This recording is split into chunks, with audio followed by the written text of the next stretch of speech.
Thanks, Jen. Hey, folks. How you doing tonight? So my name is John Brougher. I run marketing and nonprofit outreach at NGP Van, which is the Democratic Party's tech platform.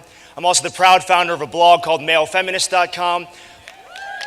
Thank you. Good to hear some allies out there. But really, I'm not here to talk about, weirdly, technology, organizing, or feminism. I'm here to talk about kind of what just happened there. I'm here to talk about awkwardness, right? I'm here to talk about this idea that we've all felt it, right? You're about to go into a social situation and you don't know what to say, or you feel uncomfortable. So what do? Right? We're us, so you check Twitter because something's maybe happening. You look at your phone, or worse still, you put up some sort of fake wall so you don't have to be judged.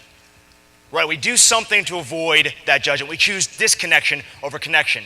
And I'm talking about it here because it hurts us socially, but it also hurts us personally, and it hurts us professionally in the work we're trying to do as progressives. And it doesn't help, by the way, that our culture has come to kind of valorize this awkwardness, right? We have TV shows, we have movies where awkwardness isn't just okay or don't worry about it, but it's awkwardness is sexy, right? And don't get me wrong, we're all awkward, right? It's okay. But awkwardness is a state of being, right? This is a great example of a TV show that kind of valorizes the awkward a little too much. But we're all awkward, so it's okay, but it's a state of being we can move past. Right? I didn't know how to read when I was 0, but it was really important for literacy to happen to me, so I worked at it over time. And so what we're going to talk about here is why is this, right? Because this is something that has mattered to me for years and years and years. I'm a shy extrovert, which is the worst combo, by the way, in the world. But I was also a transracial adoptee. My parents are white and I'm Asian American, and so I often feel unwelcome in crowds that I'm part of. And so this sort of insecurity, this idea of, I'm really awkward, I don't want to deal with this, has been a part of me for a long time. So I've built up a lot of defenses against it. And so what we're going to talk about is, how do I deal with this? Where does this come from? Why am I like this? Well, this is what Joel Silverman, one of the other Ignite presenters, is going to call the Supreme Court of the Mind. And this is something that I'm stealing directly from him. This idea is when we're about to meet somebody, that inner voice chimes in, right? And it knows your deepest, darkest insecurity, right? John, if you talk to these people, they're going to know how dumb you are.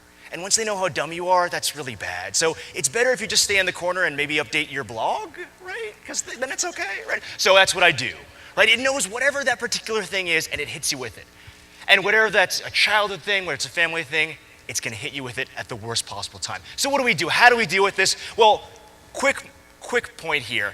These are big issues, right? I talked about racial identity. We're not going to get over racial identity in 5 seconds. This isn't Good Will Hunting, right? But what we're going to do here, we're going to give some Band-Aid type solutions to help make sure that, okay, when I'm at this awesome party later tonight, when I'm hanging with folks, how do I get past this in my social life, in my personal life, in my professional life? How can I make sure for the cause I'm doing this better? How can I make sure I'm getting past awkward? Right? So the first thing, remember context. Look around you. We are surrounded by amazing progressives that want to meet you. So when that inner voice chimes in, talk back to it. I am surrounded by people that want to meet me. The second thing is a little cheesy, so bear with me. But keep in mind a few opening lines, and this is going to sound, again, really cheesy, but to get past that stage fright, I like the construction of comment and then a question.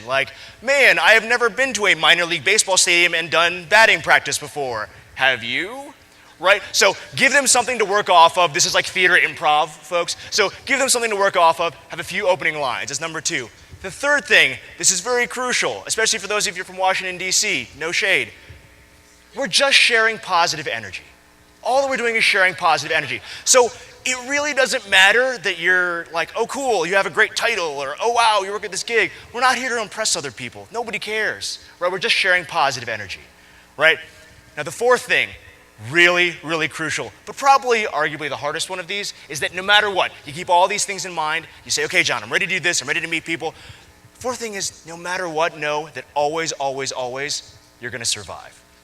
No matter what. Yeah, I know, because I know what's going to happen, right? You're going to go out there tonight. You're going to say, okay, I got this. I got some tips I'm implementing, right? And so you go up to someone and you say, oh my gosh, I've never done batting practice before. Have you? And they say, no.